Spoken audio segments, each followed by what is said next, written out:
She's amazing. You can see her all over town. It's Corie Johnson.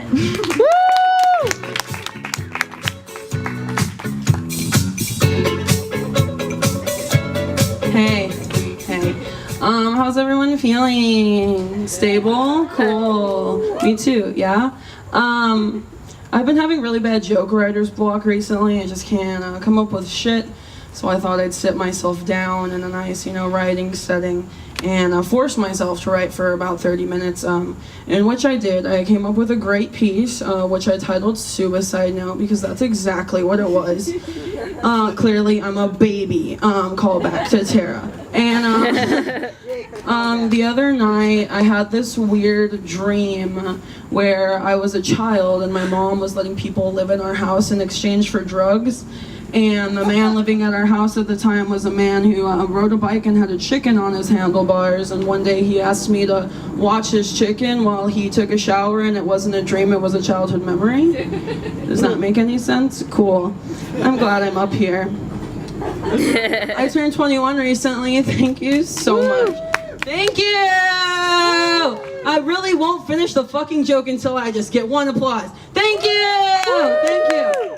So that's cool. I turned 21. I can do all the shit I've been doing since I was 13. However, I will never be able to be legally prescribed a Xanax prescription. Thanks, Dr. Kim. She says I have priors or whatever. And I personally think it's very helpful. For example, it takes away my anxiety, helps me sleep at night, helps me buy hundreds of dollars worth of things on Amazon Prime and completely forget about it. One time I sent my dad my nudes accidentally, and if it weren't for Xanax, I'd have to remember that happening, you know what I mean? So, who's right, Dr. Kim?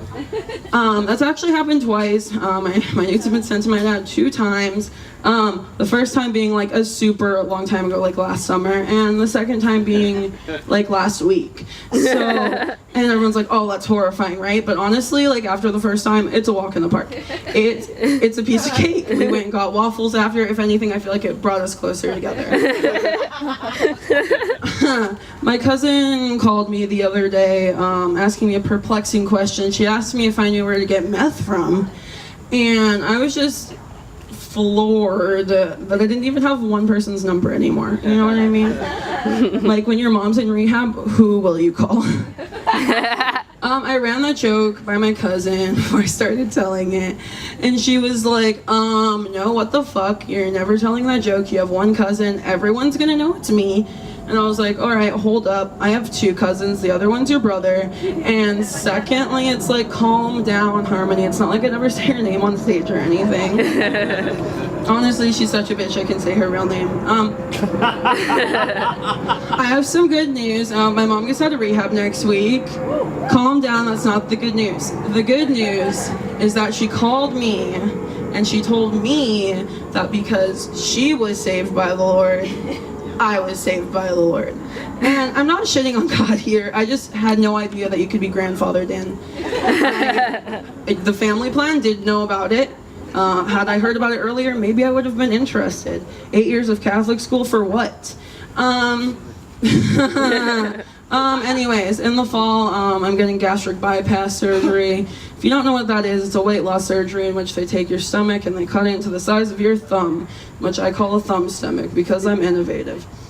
And I'm a Libra, so I like to weigh out my options, So I talked to some people that had gotten it, and I talked to some people that hadn't gotten it. And I was talking to my friend Reagan, who had just recently gotten it, and she was like, it has its pros and its cons. For example, I'm shitting blood. Every day my hair falls out, and every time I eat, I feel like projectile vomiting. And I was like, okay, and the cons? Because, honestly, if that's all it takes, baby, sign me the fuck up. Then I talked to some people that hadn't gotten it, very opinionated people. They're like, oh, you're gonna die. Like every 1 in 7 people gets injured or dies. There's statistics. But what they don't know is that my friend Brooke had gotten the surgery and she almost died twice. So who's the statistic? Hey. Brooke, thank you. The reason me and all these cool gals are getting thumb stomachs is Oh, I forgot to say something, you know. If I do die, like if it comes down to that, like if I do die, like just know that I died doing what I absolutely love most, which is taking the easy way out. And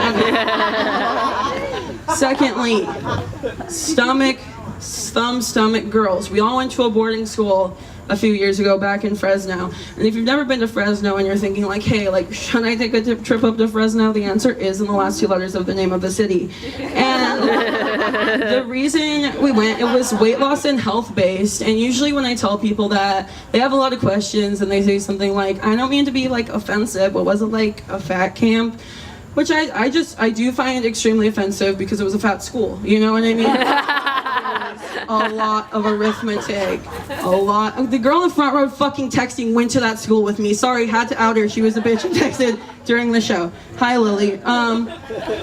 When I went to that school, I lost 120 pounds in a year and I got an eating disorder. I know you have a lot of questions. Wait till the end. And I feel like when you get to that point, you know, that like prime eating disorder point, there are only 2 routes you can really take.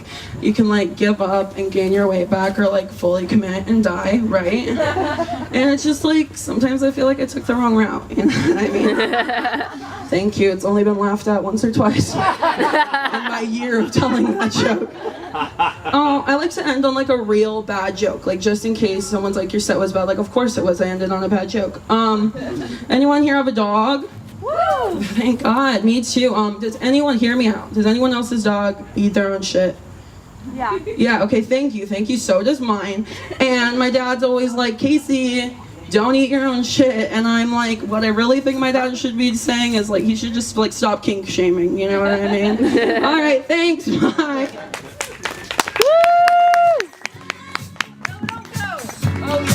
Don't go. Do you mind if I interview you? Oh man, on the spot? Sure. Wow, this is nuts. I wasn't expecting this. I can't believe you're committing to just me interviewing you. Take a seat. Oh, okay. And do we have to share a mic? The answer is yes. So let's get close. Let's lose the illusion of this set and get real close. Alright. So I was half listening. Thank you. But I heard something about a fat camp. Oh, I'm sorry, I mean fat school. That's the joke.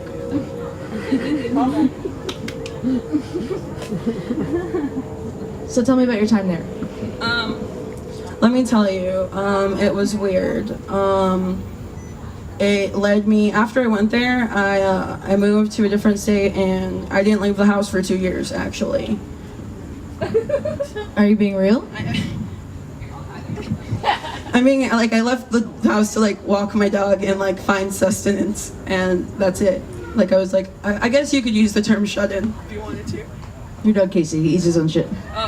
Yeah, he does. What do you think I used for sustenance during my 2 years shut-in?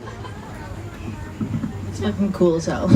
You ate your dog shit, is that what you're saying? That's what I'm saying. That's cool. So, okay. Why did you stay inside for 2 years, if you don't mind me asking? Well, This is real. this is real. You can laugh, but it's real. This is real. The interview was planned. Yeah. I gave her 1, 2 questions. They're not the ones I'm asking. Buckle down. This is a real thing that's happening. Oh, you want to hear some funny joke that someone made up 10 years ago and they tell a story like this happened to me yesterday? Just wait 5 more minutes and the next comedian will be on, okay? I, like you, evil Oprah, have a mental illness as well. And it led me to think that the outside was very scary. And, you know, you think like everyone's staring at you when you walk outside even though ain't nobody looking at you. That's what I was thinking for 2 years. And that's a good lesson is, Ain't nobody thinking. no, ain't, to quote my friend Tashi, do you guys know Tashi? Woo! Cool. Ain't nobody thinking about you. And it's true. People are literally only ever thinking of themselves. If you have anxiety, you're doing it for no reason. I mean, I have anxiety We too. both have very bad anxiety, but we are doing it for no reason. No, your friend Tara has anxiety! Friend Tara has anxiety! I don't have anxiety! Right! Fuck! I don't have anxiety. I'm like fucking chilled out. Pretty stoned right now. It's like I'm having fun. I do have one more question, and it's, did you learn anything from it? I learned that you will gain a significant amount of weight. You will watch 20 seasons of SNL non-stop. Are you still watching? Yes, clearly Netflix. I guess that's I'm gonna say that's all I learned. A lot of SNL trivia, and a lot of SNL trivia. What's your favorite SNL season? The ones after I was born, so I can't make any cool references or anything, because I'm 21, remember? My favorite season, fuck it, anything in the 10s. People will disagree.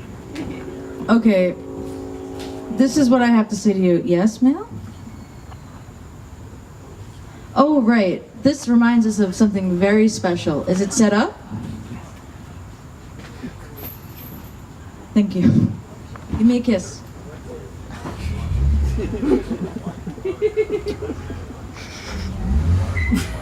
I'm gonna break character for a second and tell everyone that, okay, I'm not gonna break character. Robbie said no. Okay, I already did it, so I'm gonna just fucking break now again. I went back in and now I'm out again. Robbie's mom is here, so can you even imagine the stress levels we're having? Woo! This is the first time I'm meeting this woman! She thinks I'm a psychopath! We're getting married and we're having a good time, and I love you so much, sweetie. Give me a kiss. I'm your mommy now. I'm your motherfucking mommy now, baby.